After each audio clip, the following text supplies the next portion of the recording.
Good morning and welcome to episode 4 of my build series. I am strength coach Claire and I am a strength and powerlifting coach based here in the UK. I work with clients both in person and online. The majority of my clients are women in their late 30s through to their late 50s who are looking to build strength. Some of them compete in powerlifting, some of them don't, but all of them are looking to build strength and muscle so that they can remain independent and mobile as they transition through midlife and beyond.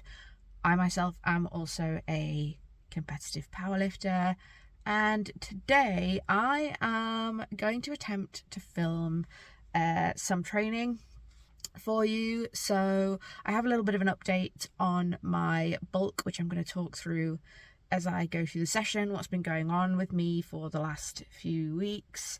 It is, I don't really have a plan, a concrete plan for this video, but I really just want to film some training and get an update on what's been going on with me. It is now just after 10 a.m. on a Saturday. I am expecting the gym to be quite busy at this time based on the car park situation as well. It looks quite busy. So I'll do my best in terms of filming. I'm generally not somebody who's bothered about setting up my camera in the gym and yapping and filming my stuff. I don't get self-conscious about it. It is part of my job. And I'm used to doing it for Instagram, and it's one of those things that I just have to suck it up and do. However, I don't like getting in other people's way. So I'm going to do my best to film as much as I can.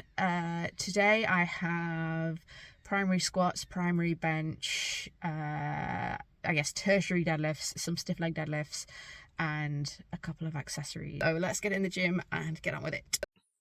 So while these clips of me warming up play, I am just going to give you a little bit of an update on what's going on with my bulk. So I started this YouTube series because I was starting a bulking series. I plan to put on some size through the winter, build my total before cutting back down through next summer to compete again next year. Am I still bulking? Sort of, although it has had to take a little bit of a back seat for the last couple of weeks. So there's a bunch of things going on in my life. I'm not going to go super into it here on this channel, but there's a lot of external stresses at the moment which are affecting my bandwidth, basically. So how much mental and physical energy I have to allocate to my training and to my nutrition and everything else at the moment. But also, a couple of weeks ago now, I started taking a new medication, and it's not for anything particularly serious, but I am supposed to take it for at least 6 weeks, possibly longer. And it has really messed with my stomach. So there are a lot of side effects with this medication. And the main one that I've had is abdominal pain, abdominal upset, and it's really affected my appetite in particular. And it's not that I haven't been eating. I have been trying to get calories in, but it's very much been a case of eating what I can, eating what I'm able to stomach, which has not always been like super high protein, super high fiber foods, but it's just been a priority to try and get food in. The other thing that has happened is last week I got quite sick with a stomach bug on top of all these other stomach issues that I've been having. I got some kind of stomach bug and was vomiting nonstop pretty much for 24 hours, and I wasn't able to keep anything down. So this is my first real session back post illness. And also, whilst I've been dealing with this and taking this medication, I have been training a little bit, but I haven't been doing anything super strenuous. So I've not done any heavy squats or deadlifts. I've been keeping bench ticking over. I've done a few accessories, but the intensity of my training has not been what it usually is, and the consistency has not been what it usually is. So this video and this training vlog, I guess, is my attempt to really get back on track with things, because over the last couple of days my stomach has settled down and I feel like I can start to eat somewhat normally again. I think my body's just getting used to the medication now. and I'm just trying to move forward as much as I can. So I'm not necessarily back to tracking everything in a regimented way and like being super on it with my bulk, but I am just trying to claw back a little bit of momentum. So that's where we're at with the bulk. I am planning to continue the series. I want to keep updating you with what I'm going on, but it's not been super smooth sailing for the last couple of weeks. So that's the update on that. So I had intended to film my warm-ups, but I didn't press record. So straight to the top set it is. So my last warm-up was 110, like I said. It moved through. I didn't actually wear my belt for it. In hindsight, I probably should have, because it would have given me a better idea. But it felt okay regardless. And so I've basically gone right down the middle of my range. 122.5 is what we've loaded here for 3 reps. So this should move pretty easy. Yeah, let's see.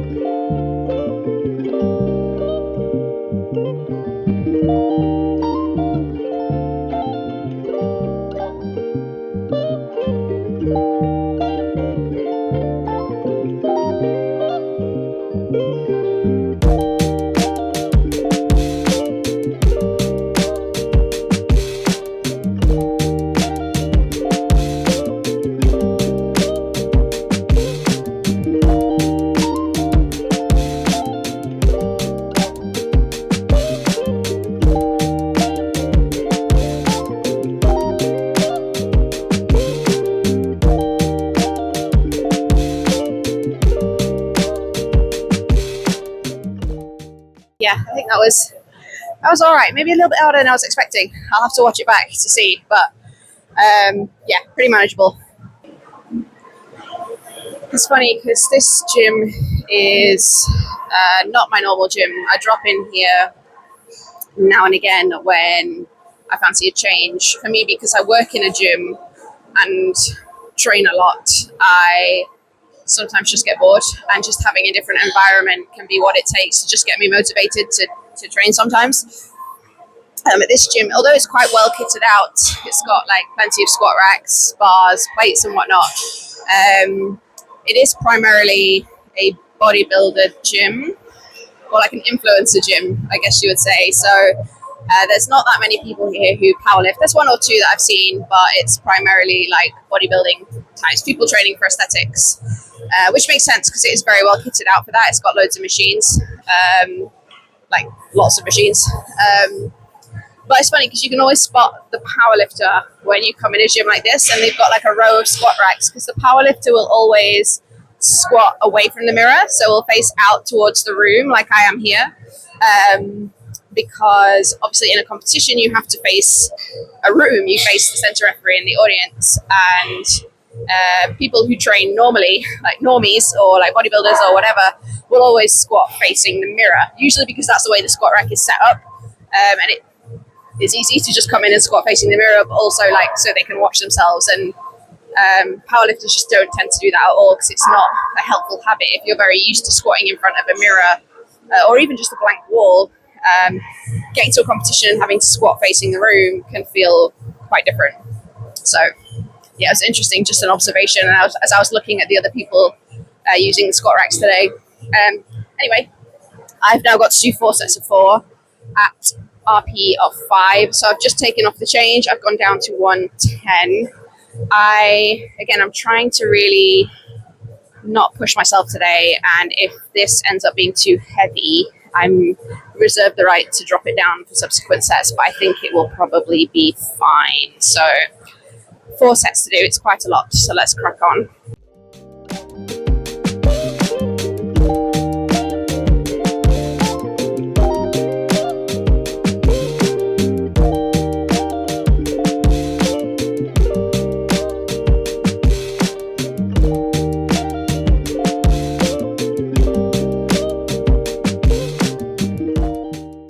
So I've just moved my camera so I can film my next set from directly side on.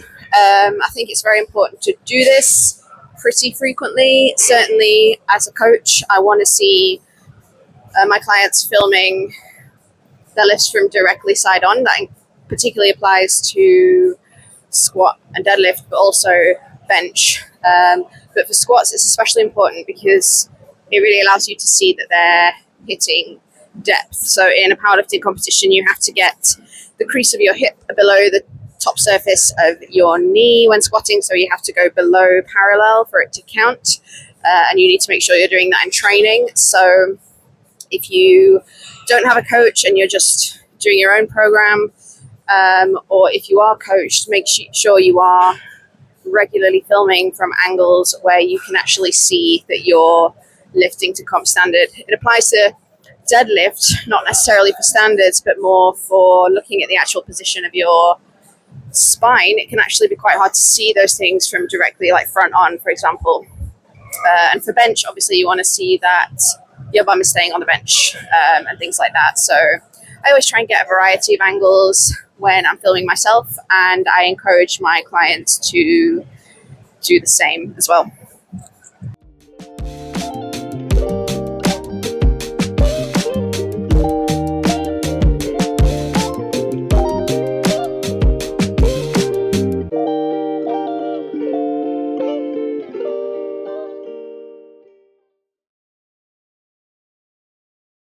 Okay, squats done, bench next. I have a heavy single followed by 5 sets of 2 today.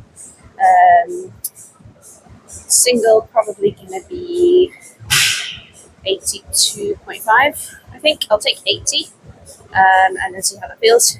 It'll be either 82.5 or 85. And then my back downs are dependent on that. So we'll probably be in the region 75 to 77.5. This should be fine. So bench, I have kept ticking over the last few weeks. It's not been perfect. This is only my second time benching this week, and I usually like to bench at least 4 times this week, and it's already Saturday. So it's not been perfect, but it has been sort of ticking over. So yeah, we'll see how it feels today. It might be a little bit difficult for me to film on this bench, as there's a lot of machines and stuff around this area. I'm sort of right in the middle, so we'll see how we go.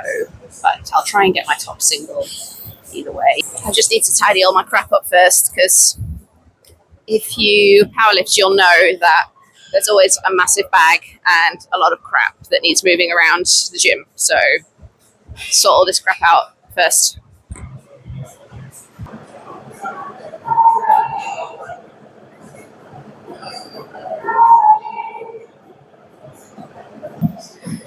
Okay, my last warm-up at 80 moved pretty well. So I've got 82.5 on here, which should be fine. My main focus for this is just going to be to execute it well. So proper pause, move it comfortably. I think if I'd gone 85, it might have been there, but it would have probably been a bit sloppy. So I want a nice quality, clean single at 82.5 today. So let's give this a whirl.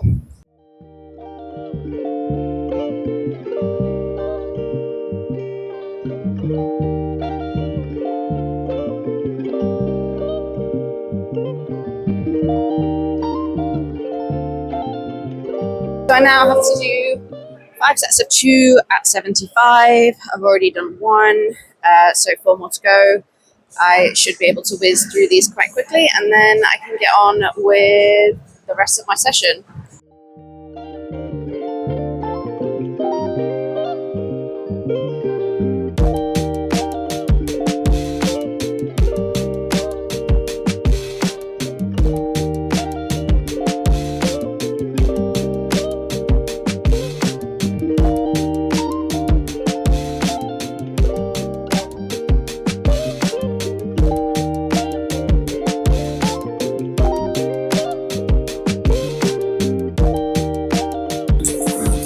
The last part of my main session. I've got a couple of accessories after this, but this is going to be stiff leg deadlifts. I've got 3 sets of 6. I put these in after a consultation call with another powerlifting coach, Lewis, who I just wanted some help with my deadlifts. I didn't necessarily want to hire a new coach full time, but I had hit a bit of a rut with my deadlift, and I thought it would be useful to get a second pair of eyes on them. And this was something that he suggested adding in to help me strengthen my hinge, really, and strengthen my posterior chain, and particularly my hamstrings, because my back and quads do most of the heavy lifting when I sumo deadlift. So trying to recruit a bit more of the posterior chain and just get better at hinging. So we do stiff leg deadlift. Obviously, it's not completely stiff leg. I do have to bend my knees a bit, or I can't reach the bar. But as stiff as possible leg deadlift. I've kept this pretty light because when I was warming up for this, I did just feel a little bit of discomfort down my right hamstring. So this is just 80 kilos, and we're going to do this for 3 sets of 6.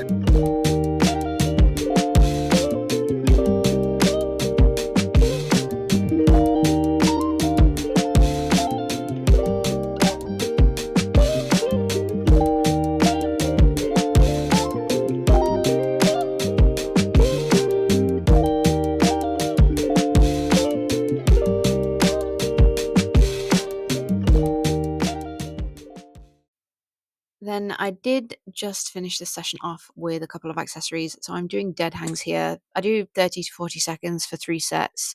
I use straps because I'm not trying to train my grip here. I really just want to stretch. I want to decompress my spine, stretch out my shoulders. Super boring to watch, so I didn't show the whole thing there. And then the final accessory I do is the adductor, or the good girl machine.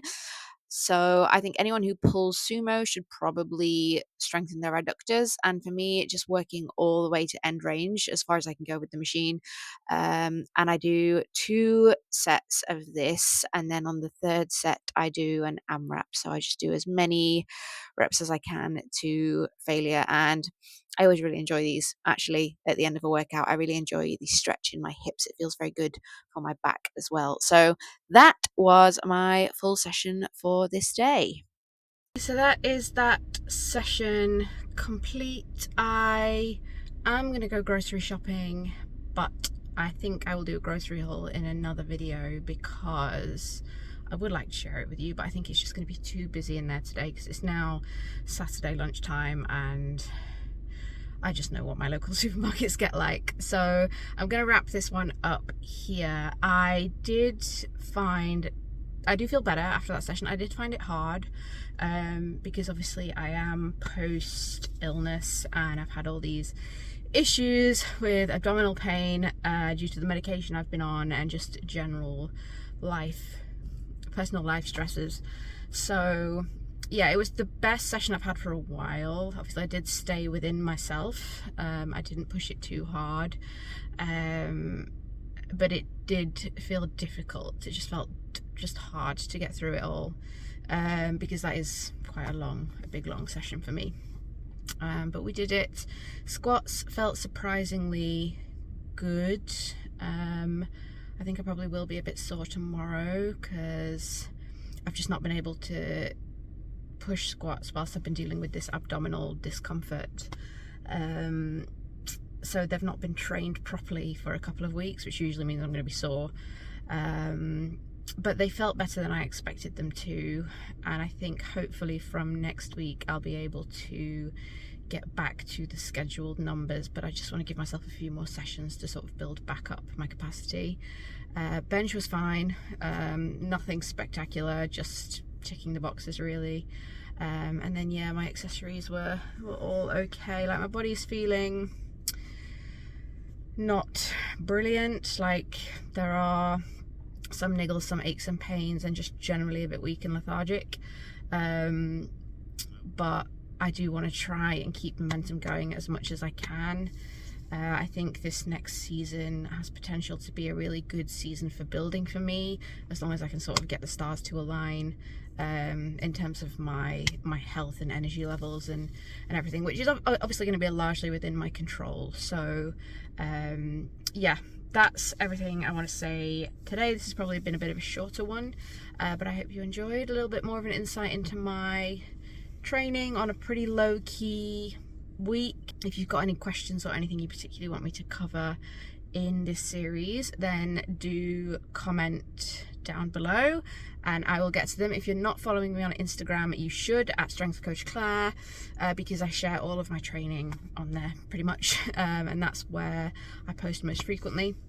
But otherwise, if you've made it this far, thank you for watching, and I will see you in the next video.